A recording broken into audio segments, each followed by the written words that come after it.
Hey guys, Bitter here to do an album review. Today I'm here to tell you about the latest from Mass Worship, Portal Tunes, out February 4th on Century Media Records. The album has 9 tracks, 39 minutes in length, and this is the band's second full-length studio album. They are a Swedish darkened metal band. Now, this was a record that I was expecting to have a little bit more of a journey, a little bit more of a path from start all the way to the finish. The journey perhaps is still there, but it's a downward spiral style approach. You sink in with every step that you take within this record. The album brings you deeper and deeper within it, and that blackness that it has, that darkness that it has, makes it very hard for you to find your way out, and I don't think you'll ever be able to find your way out of a record that's built or sounds the way this one does. Now, this sense of constructing a record like this that brings you into the album itself without allowing you to come back out of it makes the record feel more balanced, more cohesive from start to finish. It allows the record to almost lose a little bit of its shape, a little bit of its form, because everything stays very together. Very hard to tell the forest from the trees. There are some nuances within this record that break the mold ever so slightly, but the experience that you get, the sensations that you have when you reach the end of the record are so overwhelming dark and so overwhelming grim that those nuances, those little bright spots that exist within the record become almost forgotten within the existence and within the experience that the record has. Once you move into the sound, the record has doom elements, but it also has a lot of sludgy approaches to it. Bringing them both together make this album feel really big. This is a big sounding record all around. It has a big shape, it has a big box, and it feels like it has a lot of aggression and a lot of intensity in the room that it holds, in the space that it carries itself from song to song and within songs themselves.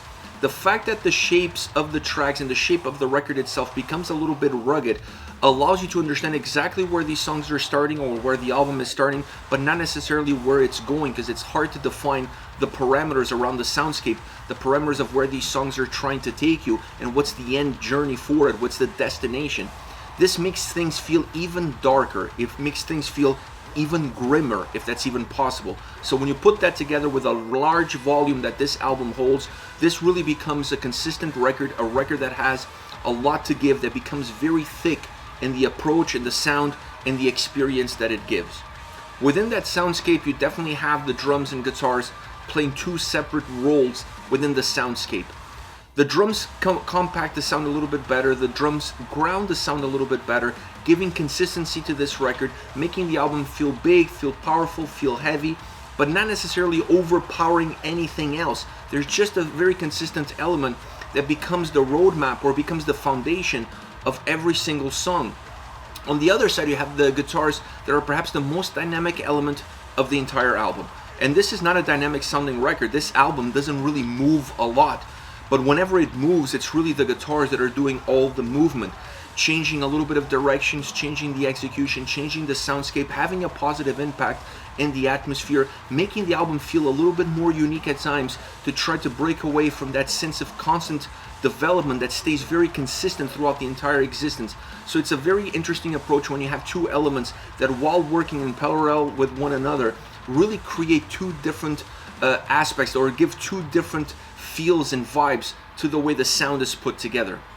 The vocals come in a little bit more like the drums. So if you're looking at layers, you have the drums on one end, you have the vocals on the other, and in between you have a little bit of the volatility of the guitars. The vocals are very consistent from start to finish. They add aggression, they add intensity, they add darkness, and they have that same rugged nature in terms of the tone as you get in the sound. So you have two elements that really coexist with one another in perfection and really enhance one another in order to give you that consistent feel, that consistent atmosphere from start to finish. Overall, this is an album that feels a little bit doomish. It just has all those doom elements into it in terms of how you sink into it, how you feel towards it, the darkness that it has. It just has a lot more aggression. It's a lot more intense than you would expect from a traditional doom metal album. So it's almost like a doom record turned all the way to 11. It has all the great attributes of that style, of that genre, but with a lot more aggression, with a lot more intensity, and a lot more rugged, making the overall feel of the album repetitive times, but also very demanding of the listener. As far as favorite songs are concerned, I want to start off with Specular Void. This is the opening track on the album. It builds up, it sets the tone musically and vocally for not just the song itself, but for the whole entire record. It has a thick volume, it's rugged around the edges, The drums help shape the track, it has a killer bass line, and the guitars then drive the experience, while the vocals stay consistent as the drums are, really packing the atmosphere and packing the sound, allowing the chorus to be very catchy, very hooky, and becoming a little bit of something that really breaks the mold and sets this song apart ever so slightly.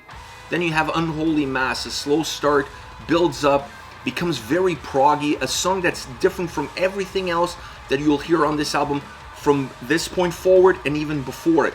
It's a very unique track from that perspective. It's built like an interlude, but it doesn't feel like an interlude. They added vocals at the end of the song in order to give this track more of a sense of being a song itself, feeling a little bit more complete. But what it's doing in the design of the record and what's doing in the fluidity of the album definitely works as an interlude track that bridges two different songs that have similarities between them. So this track helps break that mold or helps break that shape, making the album feel a little bit more dynamic in its movement.